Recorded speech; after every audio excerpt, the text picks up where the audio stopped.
Panguva ino zvinonzi matemperatures ava high the ruling party ZANU-PF.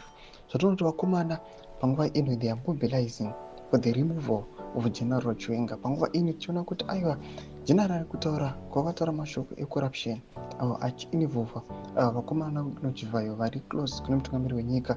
Takuona kuti mashoko awa panguva ino akukanganisa aiwa road yemutungamiri wenyika for 2030. Saka pana mashoko ataona kuti aiwa kwese kwese vakomana vari kumobiliza.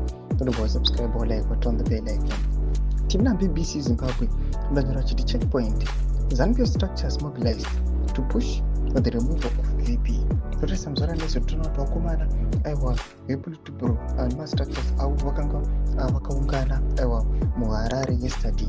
Tinoona kuti panapa tine pahendo yekozwa vanobonyera vachiti for now it's all rumors, but Kozwa intelligence unit has not confirmed it. However, our temperature is now 92 degrees Celsius. Ndomashwa nomudanyira pana vachiti aiwa panguva ino aiwa hatisi kuda kunoita zvedu zvakawanda, vari panguva ino temperature kuvakomana uku iri ku92 yakusvika kuboiling point.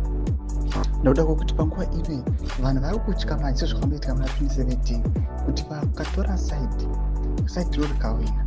Zvingozikanwa kuti vakomana vahwina 2030 yabudirira. Vakomana ivo vakaita kuti 2030 ibudirira vatakuhandiwa down. Timina pahendo yekozwa agena mudanyira achiti a lot of conspiracy theories have been said about the position of the military with regards to the 2030 agenda. The truth of the matter is that no one knows their position and they have not shared anything with anyone. Anyone who says is coming with any info from them is a pathetic liar. Ndomashwa nomudanyira panapa achiti aiwa muchiona majenerari muchimuona akamira kudai so mana padero sanda.